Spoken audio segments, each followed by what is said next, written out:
Hi everyone!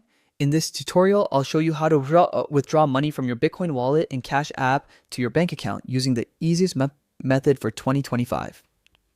First, open the Cash App on your phone. On the home screen, tap the bank icon.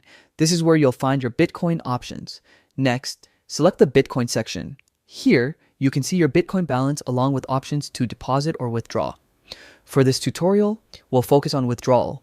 When the withdrawal screen appears, you'll see two ways to send Bitcoin. You can scan a QR code or enter a wallet address manually.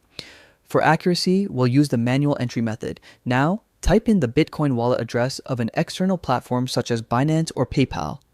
Make sure it's a wallet that allows you to convert Bitcoin and withdraw it directly to your bank account. Enter the amount of Bitcoin you want to send carefully to avoid mistakes. Then review all details before confirming the withdrawal.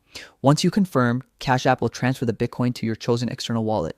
From there, open that wallet app and complete the final withdrawal to your bank account.